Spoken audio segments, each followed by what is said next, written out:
Hey everyone, Eric Watson here, freelance writer, player of games, writer of words, recorder of videos, and tabletop role-playing aficionado. Welcome to another DM's Guild review, my written and video review series where I take a look at the adventures and supplemental material at the Dungeon Masters Guild website.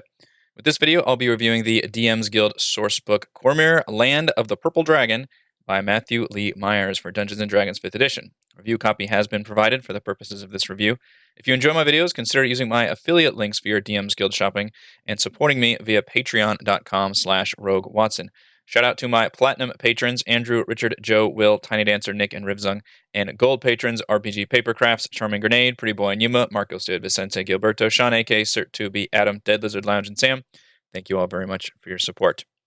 Sourcebooks, we don't see a whole lot of that, even officially from Wizards of the Coast. I can only think of one in the 5th edition era, which is the Sword Coast Adventurers Guide, which makes sense because almost every primary campaign adventure has taken place within the Sword Coast, within the Forgotten Realm. So a very specific area within only one of the fantasy settings that D&D has used. There's been a lot, Eberron and Greyhawk. There's all these different fantasy worlds, the Kryn for Dragonlance.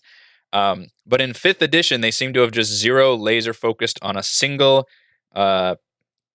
universe, which is the Faerun, the Forgotten Realms, and even within that, even further zoomed in into the Sword Coast. And I know there's been some complaints about how myopic that is for Wizards. On the other hand, the advantage is you start to recognize a lot of these people and places and events. You can do all these cross ties between like the Cult of the Dragon showing up in other adventures, or the elemental evil cults showing up, or in some way have these other storylines intersect each other. So that part is pretty cool. But on the other hand, we've just kind of been seeing Sword Coast stuff done to death. Now, I imagine many D&D fans in today's age really only know the Sword Coast, because I really only started playing D&D with 5th edition. And as I just mentioned, 5th edition primarily in the Sword Coast region. So I'm not very familiar with basically any other area. And I actually had to look up a map, which I think predates 5th edition, because there hasn't really been a good atlas map of all of Faerun. There's been good maps of, again, that Sword Coast region. I think Storm King's Thunder had the biggest area map because it was the most encompassing of the campaign adventures so far. But I looked up one that really stretched the whole gamut of this gigantic continent, and I found Cormyr on there because I think I had recognized the name Cormyr, but I couldn't tell you where it was or really anything about it. What this is a comprehensive source book done in the same vein as Sword Coast Adventurers Guide. In other words, it details the history, the culture, some important NPCs from this particular region, as well as giving encounters and monster stat blocks and everything else. And as Sword Coast Adventurers Guide does, also provides new player character options with new subclasses, new backgrounds, new feats, new magic items in kind of the latter half of it. So over 200 pages of content here, extremely well written, extremely knowledgeable. Obviously, I'm not fact checking any of this stuff. I'm just taking everything as is, even if this is all just made up. And I don't think it is. I think the author actually researched, from what I could understand from the foreword, a heck of a lot of information about Cormyr based on their history with Dungeons and Dragons. And again, these things have been previously explored in previous editions, just not so much in 5th edition. Using all of that knowledge as a basis for creating what is one of the most impressive products I have seen on the DM's Guild. And I feel like that's finally starting to say something, because I've been reviewing products for about a year now. And they runs the gamut from, little one-shot adventures on player character options all the way up to full campaign books. This Cormyr Land of the Purple Dragon is one of the single most impressive products I have come across in terms of professional design, in terms of how well written it is, how much content there is, what is actually useful and interesting content. Is it a fun read? All of those things make this absolutely fascinating. Obviously, it's mainly useful if you're going to run a campaign in this region, which again, I looked it up on the map, and it is a couple 100 miles east of Baldur's Gate. So it's not like it's on the other side of the world or anything from Sword Coast. So it's actually, you could probably transition characters over there or just play a whole campaign in Cormyr. There's enough information in this book to do that.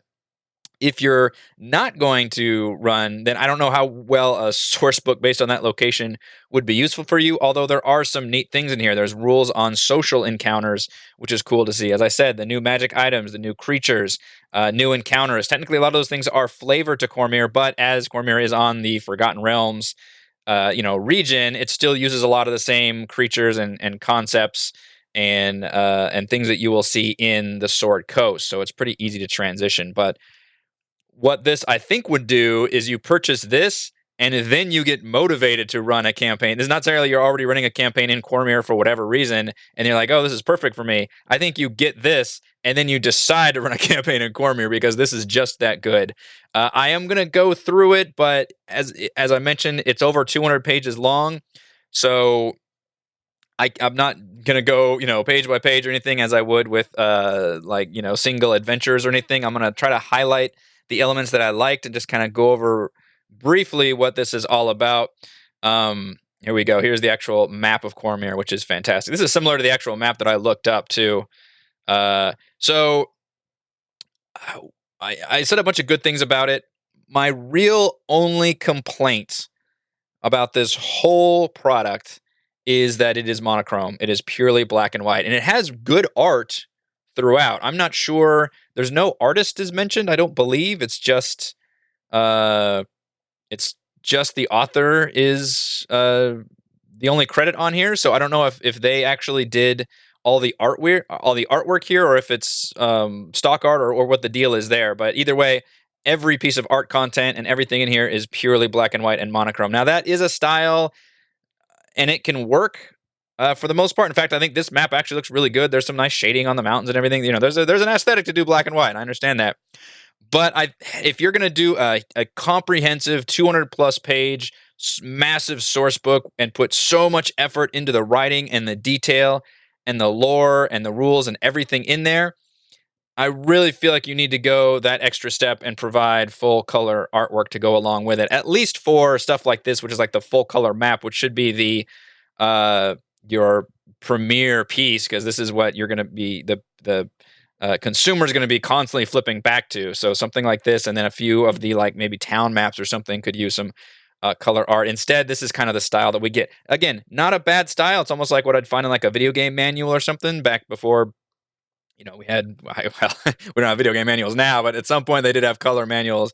This actually reminds me even predates that. So I do like the art aesthetic, but I do wish we had full color maps as well. And really, that's honestly my only complaint. But here you can see is the full map. Literally everything on this map is given an entry. It is given an explanation about what is there. If it's a town, you get a full breakdown between the population and maybe some notable locations like temples and bars and taverns and restaurants. What's the nobility like in that town? Who runs it? What's the law like? All of these different regions are broken up. What's by region first, and then it's by individual locations, which could be usually are towns, but might be some kind of dangerous remote areas as well. So just a really, really cool map. And the Cormyr area is really interesting. It reminded me a lot of Game of Thrones, which I realize there's a lot of comparisons being made to Game of Thrones now. Just anything with like political nobility in a fantasy setting can be tied to Game of Thrones. But I think that's still a compliment to be made. And it is very much that. Like there's a high noble. There's a very stark line between the nobility and the peasantry, the common folk. And there's a whole history of dragons. This area is lousy with dragons, and dragons just crop up every once in a while and raise an entire city. And so the response to that is that there's a Cormyrian standing army called the Purple Dragons that literally their whole goal, aside from generally keeping the peace, is to basically act as the vanguard against any of these dragon incursions. There's a huge history with the elves of the area, and they've had to broker a peace with the elves, and there's a lot of elves that still resent the humans. There's a really, really cool history here that's fascinating to read and incredibly, incredibly detailed. I love this part too. This is the actual phrases that are used for Cormyr, and something I just recently finished reading the Broken Earth trilogy by Nora Jemisin. And first of all, fantastic series, absolutely awesome. She is well deserving of all the what's the I just mind blanked on whatever the Hugo Awards. She's won it for each one of those books in the series. Super recommended. And one thing she does really well in those books is come up with a like slang and phrases and all of these things, because it takes place so far in the future that their culture is completely different from our own, even though it takes place on Earth. And I like seeing that. Basically, I like that's such a cool regional flavoring to do, is to sprinkle in these like phrases or sayings or idiosyncrasies or whatever in the people and how they talk. That's a big part of it. So I think that's a really fun aspect of that I would like to see more like regional areas do, is like, how do people talk in that area generally. You can see extensive table of contents here. This is almost more of an index in terms of every single area gets its own number and page. So we've got the history, including a timeline of events for Cormyr leading up and through the Spell Plague, which is the only thing that I recognize out of all of these things based on my own very limited history of D&D. The geography takes up the majority of this source book. This is chapter 2, and this covers basically every single area. And you can see here, these maps are really cool, and they're even annotated for these larger towns and cities, which is awesome. But it would just have been so much better to have these be full color, at least the actual like geography maps. Not, you don't even necessarily need the like these kind of. I think this looks is a great piece of black and white art, but I would love for these to have been full color maps. Would have looked really, really cool. But I mean, I'm just flipping through really quick. You can see there's a ton of information here on all of these areas. I'm just gonna go through my notes that I wrote down because it's way too much to try and go through it. The writing is amazing. I'm actually just gonna read off one of the snippets that I really enjoyed. In terms of really gets down to the nitty gritty details without bogging you in terms of putting you to sleep. Like there's a really special writing style where how do you convey information? How do you convey truly immersive, detailed information as succinctly as possible? And that is always the goal of a DM when they are describing things through words. How do you describe something without putting your players to sleep, without going too off on a tangent about, you know, whatever details, but you sprinkle in just enough, a little, as a classic, like how do you describe a person? Just describe one like mannerism that person has. This person has, a graying beard and they speak with a lisp. Just that kind of one sentence thing can color an entire character if it's just that one kind of encounter. And the writing style here is, I think, very much that. It describes that for every single location has that kind of writing and style. So I'm gonna read an excerpt. I don't do this too often on here, but whenever I particularly love the writing, I'm just gonna read. This is a description of the Hot High Sun Handbreads restaurant located in the town of Gladhep, or Glade Hap. An exquisite halfling-owned restaurant located in a grand house with soaring ceilings, oversized fireplaces, and large glass bay windows, High Sun is among the finest dining experiences in all of Cormyr. Guests can wander through the large manor as they please, taking a seat at whichever seat they choose. The food is light and the portions are small, but everything served is of the finest quality, with a selection of liquors and wines that exceeds that of many of the famous taverns of cities, much more populous than tiny Gladhap.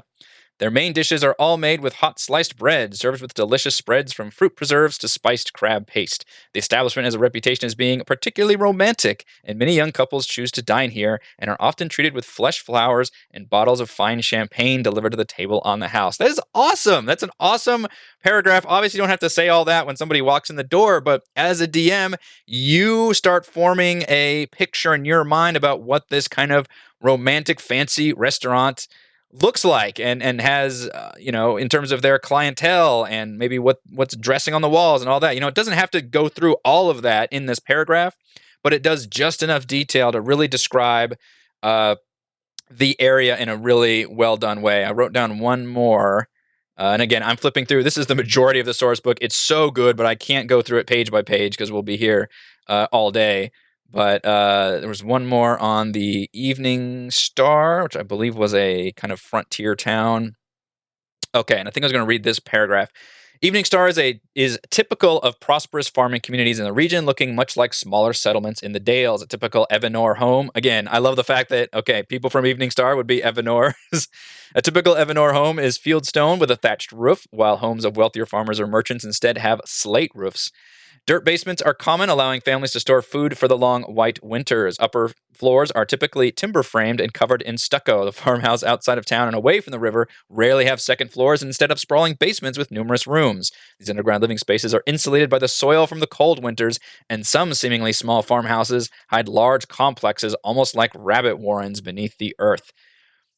Such good. That's one paragraph out of this Evening Star location. That doesn't even include the actual, here are the notable inns and taverns: the Lonesome Tankard, the Hailing Hand, the Golden Unicorn, the shops, the Orsborg Adornments, temples, the House of the Morning, locations of interest, the haunted halls of Evening Star. That is one town in this Cormyr area, and it's given such great detail. Absolutely amazing. I do want to also highlight these sidebars that are used throughout the area. See if I can find one that I particularly like. They are used for notable locations that maybe aren't a town, but they might be like a interesting dungeon. Crypt of Dragons. I'm not even try to pronounce that. Shindralin. I did try, I guess. As well as secret plots that might be some kind of fun intrigue that would be involved with a town. So what would be the problem in that area? And this is a very much an open, it's a source book. This is not a campaign adventure. It doesn't provide you with a ongoing story or adventure, but it will sprinkle in. It will define all the areas and like what can you find in there and what's going on, as well as describe, okay, here are maybe some potential plot hooks you could work into a story if you were really just running a complete open world campaign where it's like a serialized TV show where you've got your adventures and they're just going area to area, righting wrongs and whatever they're doing. Those are placed within these sidebars, which are very good. And I do have a little bit of a problem when it comes to, again, the monochrome style. Unfortunately, also affects the layout a bit. I like the organization and the layout in general, but I'm not a big fan of the, you've got white background, black text, and then this kind of weird, like, I don't even know, navy blue for the only other color. So things just don't quite pop like I would have liked to see that you would see on something that uses a bit more color in the text as well as the art. So it still does it enough. There's a nice border around the sidebar and everything, and I do like the framing of the actual pages quite a bit. But it's a bummer that I do wish there was full color use, just because this source book is so damn good and has such good content in it. I think that would have elevated it even further, and it's frankly deserving of having a full color version done. So we're finally getting, to the end of chapter 2. So you can see that was a good chunk. We're on page 83. There are some rules for traveling, which is good because there are encounters, which we're actually going to skip past culture, although this is all really good information. You've got information on the fashion, the nobility, the legal system, how the laws work. Okay, this is I wanted to go over real quick. There's a whole social rules system provided here, which is very cool. It's almost like a courtroom drama. Obviously, you don't have to use it if you just want to role play, but if you want to actually provide, if there's a big deal where you have to really convince something of some importance, or maybe it is a courtroom drama, there's this whole system the author comes up with involving boons and banes, which are additional D4s or subtracting D4s. You can define the stakes, you can define the starting attitude, and then you can have arguments, and they are presented here as player handout argument cards that players can use. You can, use a sarcasm or mockery or presence or threatening, and they all involve different skills. It's not necessarily just a bunch of charisma checks. So that way, I think more players could be involved, and it's designed for multiple parties. So it's like a party-wide social encounter, as everybody can try their best against the opposing party rather than a one-on-one thing, which I think is a really cool concept because it involves more players and allows them to use more abilities and more of their skills at their disposal. And then there's a big, counter into it. There's a counter argument that can be made, and it's a win-loss for each group. But then once one side is completely lost, then the other side wins. So it's a really cool system that honestly could have been made into its own separate DM's Guild release, just because I think it's a neat idea to basically not necessarily improve social encounters, because again, you can just role play your way through social encounters if you want. But if you want to kind of gamify things a bit and especially involve the whole party with multiple like skill checks and things, I think this is actually a really neat system to see. And I love the fact they're actually given like cards that you could sit there and cut out like this and hand to your players if you're playing a physical game. So that's a really neat part of chapter 3. Chapter 4 gets into the actual adventuring stuff, and this is when we look at the player character options. So, like Sword Coast Adventurer's Guide, it's not all just lore and information, history, and all that. We actually get new content to the total of 12 new subclasses. That's one for each class. And again, all this stuff is technically tied into the similar to Sword Coast Adventurer's Guide, tied to the region. So all of these things are from areas of Cormyr, and especially makes sense if you're playing in this campaign because then you have special ties. We also get new feats, new playable races, although those are actually in the monster stat block section, and then new player background. So really cool to see. Again, we get some nice artwork here, which I do like the art. Again, I do kind of wish it was color, although it's frankly some of the best black and white art I've seen also, on the other hand. These aren't particularly amazing or inventive. They kind of play it safe when it comes to subclasses, which, again, once we have Xanathars, I think we have most of the ones we need. There's not a whole lot of directions you need to go unless you really start opening the box and getting into some rather crazy things, or you simply start combining classes together, which is what some of these are. There's a one of the domains in particular, I think the monk here adds like paladin spells, for example. So you start just kind of mixing and matching the classes. But there's some neat ideas. There's a more tankier druid with the warden. The martial fighter uses charisma to kind of inspire those around them, which is neat. College of Secrets gives you more options for your bardic inspiration. You can use it to cast cantrips or to just basically multi-attack, which is kind of cool. There's a luck domain for clerics. Oath of the Dragon Slayer is very thematically appropriate to Cormyr because, again, as I mentioned, they have a huge dragon problem. So you can specifically use your Paladin Oath to make sure you're anti-dragon, and you've got a bunch of abilities that can protect your allies and deal more damage to dragons. Falconer, really cool archetype for rangers, obviously involves having a bird, which does just a flat extra damage if the bird's around the enemy, which is particularly useful because I know rangers, there's a lot of complaints about how ranger works. So really, really good stuff in here. Daring Duelist adds basically the fighter battle master style abilities. These are called daring dues. So it's not a whole lot of craziness here, but I think it's good. It feels well balanced, and they are thematically tied to Cormyr, either like especially with the Cormyr nobility, or the fact that wizards are very commonly used throughout here. School of the Sword Mage is specifically from a school in Cormyr, for example. So all of it fits very well, and I think it's very good. None of them were, to me, like super amazing, but none of them were bad either. So I think they were pretty good character options all around on average. New feats and backgrounds, again, all tied towards backgrounds are especially interesting because those are obviously, that's the very definition. They are specifically designed for characters that come from Cormyr. So you've got nobles that could be gamblers, because that's a big thing for the nobility. Brightbird, which from what I can understand is just a flirty young noble that is interested in gossip, that kind of thing. You could be a smuggler, a political rebel. All these things fit very well in Cormyr. There's a whole chapter on factions and nobility.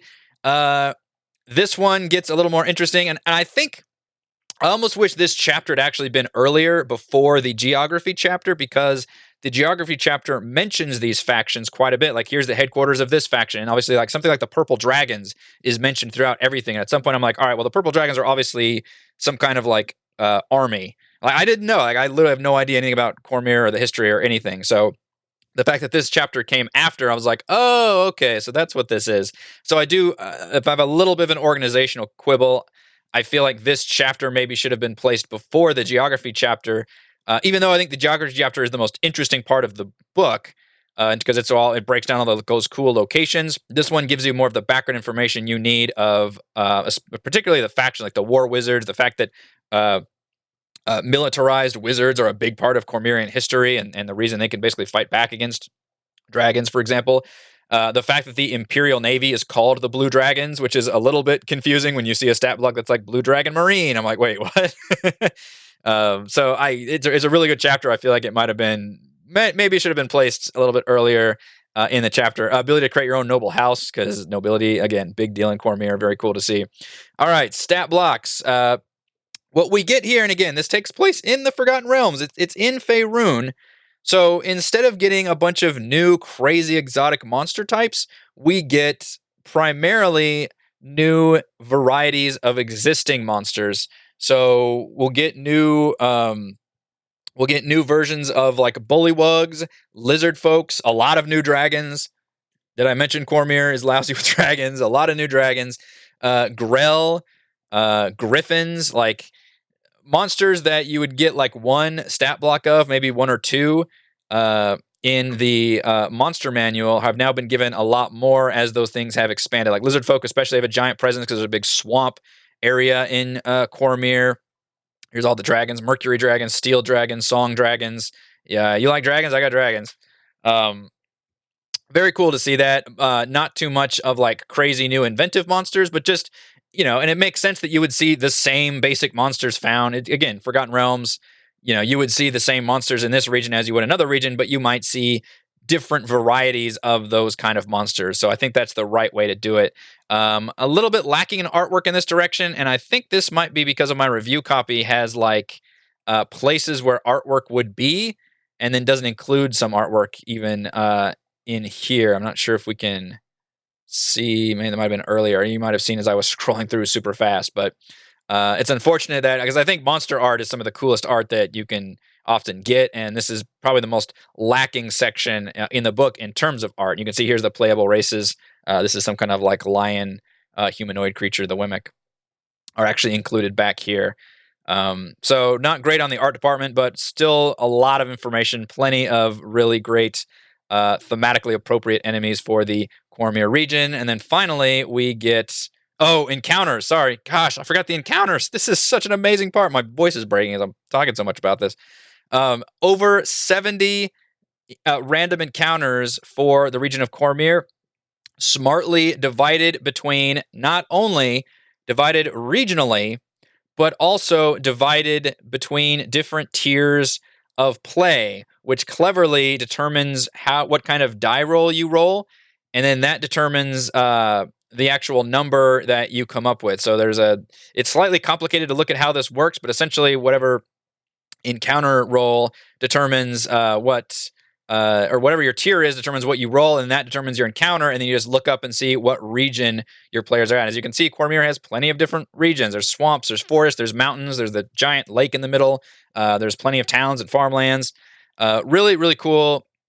And a bunch of these encounters, and not all of them are, just, hey, monsters appear. It's that style of several paragraphs of here's what's going on. It might be like two Hydra mating in a river, and the players can either scooch around it and avoid that area, or fight two damn Hydras if they want. There was a really funny one that actually caused me to laugh out loud. Where is that one? Oh, it's here. Good pet owner. The trail is flanked by lifelike statues, some seemingly frozen mid-greeting, others whose faces seem terrified. The seemingly incongruity of the statuary is slightly disturbing, and through the fog ahead, you see what appears to be a woman walking some sort of creatures on a leash. Coming up on the trail from the opposite direction is a Medusa walking her 3 pet cockatrice on fine mithril leashes. As she approaches, the Medusa calls out, "It's okay, they're friendly." They are not friendly. If you can make me laugh out loud, then you have succeeded in your job as writing a interesting, compelling DM's Guild product. That's amazing. Just a lot of good content in here that's definitely worth, not even have to be used in Cormyr, frankly, although a lot of it is tied to, using the regional monsters, using the fact that there's dragons everywhere, and you might see, Cormyr nobility on the road, the purple dragons or something. Just some neat ideas here and there that don't necessarily just have to do with fighting. And what I do love is the fact that they are tiered from levels 1 through 20. Usually you do not get random encounters above like level 12, for example. In fact, I'm usually a proponent of just eliminating encounters altogether. Because at that point, who gives a shit? The players are so strong they can deal with whatever. Well, in this case, maybe not, because you might see a demi-lich riding on a flying chariot with peritons in front of him, and he's just kind of insane and looking for some dungeon. And that could be a random encounter. And it even mentions during the overland travel section, don't let your players long rest at the end of every night. Instead, treat all those as short rests, which I did something similar for our Tomb of Annihilation campaign.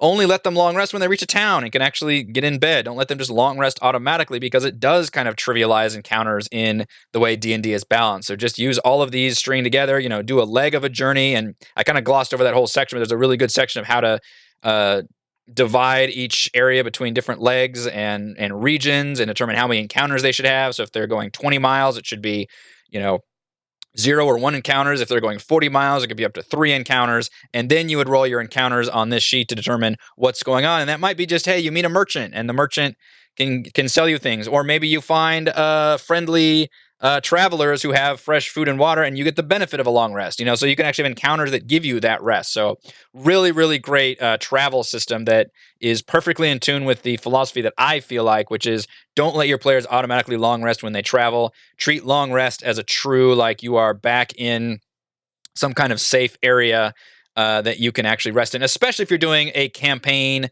that is primarily around a region that has dotted with towns everywhere. So that way you can go, the idea is you do the typical RPG thing. You're in a town, or a JRPG. You're in a town, and then you learn about a quest to go do something. You go to the dungeon, do the thing, and then go back to town and rest. That kind of thing. So that makes sense for the balancing wise. Obviously, in something like Tomb of Annihilation, where you're in basically one long dungeon the entire time, you have to stretch that a little bit. So really cool. Final section, magic items. We get over 15 magic items. All tied to, of course, Cormyr.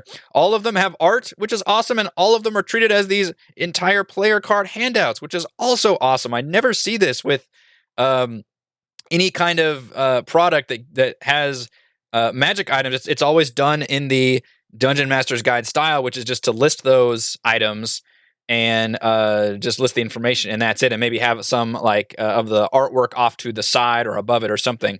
This, however, is really done with a specific care to let the DM pass these out to the player and say, hey, here's your Everbright armor and here's the card for it. And it's got the information and even has some artwork on here. That's awesome. I love to see that. I play digitally, so I never would technically use these, but except I do like giving the digital handouts on Roll20, for example. So I could literally take this, crop it, and throw it in as a digital handout on Roll20 and use it like that. So that's amazing. Again, I definitely wish there was color here. I like the black and white that is done well, but I do wish these kind of things were done in color. I wish the maps were done. I wish the handouts were also done in full color. So that's my only quibble. But obviously, really, really cool to see it like this, where it's actually separate player handouts. Oh, there's so much. Y'all got to stop making me review these 200, 300 page products. Holy crap. Let's go over my pros and cons for Cormyr Land of the Purple Dragon. Pro. And notice how I always do these on one take, by the way. I'm not editing this together. This is all one take. You just get me raw and unplugged. Pro. Extensive, detailed lore and information on Cormyr locations, history, culture, nobility, factions, and encounters. The word here is comprehensive, extremely comprehensive. Pros, I like the fun sidebars that point out potential plot hooks and dangerous locations around Cormyr. Pros, the new rule system for social encounters, including player argument cards. That was really cool to see. I never see anybody do that either. Try to come up with some kind of new plan on how to handle social encounters, especially with parties and being able to use different skills rather than just charisma and relying on the one player who's got the charismatic character. Pro, new subclasses, feats, races, and backgrounds for player characters. Pro, over 70 encounters for levels 1 through 20 tied to regions around Cormyr. And pro, over 15 magic items organized as player cards with art. I'm not for sure. I would have to go back and check, but this may have the most amount of pros I've ever had for a DM's Guild product. And I mentioned this is one of the coolest products I've ever seen. My only con, as you can surmise, is that it is black and white only with no color. I particularly do like the art within, so I do want to try to stress the fact that I like the artwork, I like the art style, but I wish that the maps and the player handout stuff specifically were done in color. This product is deserving of full color art, frankly. Verdict. Featuring over 200 pages of detailed history, culture, encounters, and new player character options, Cormyr Land of the Purple Dragon has everything you need for a Cormyrian campaign. Thank you to everyone for watching this video review. You can see my written review at roguewatson.com. You can support my work at patreon.com/roguewatson, and you can follow our own D&D adventures here on my YouTube channel. I'm going to go get a drink of water. Thank you.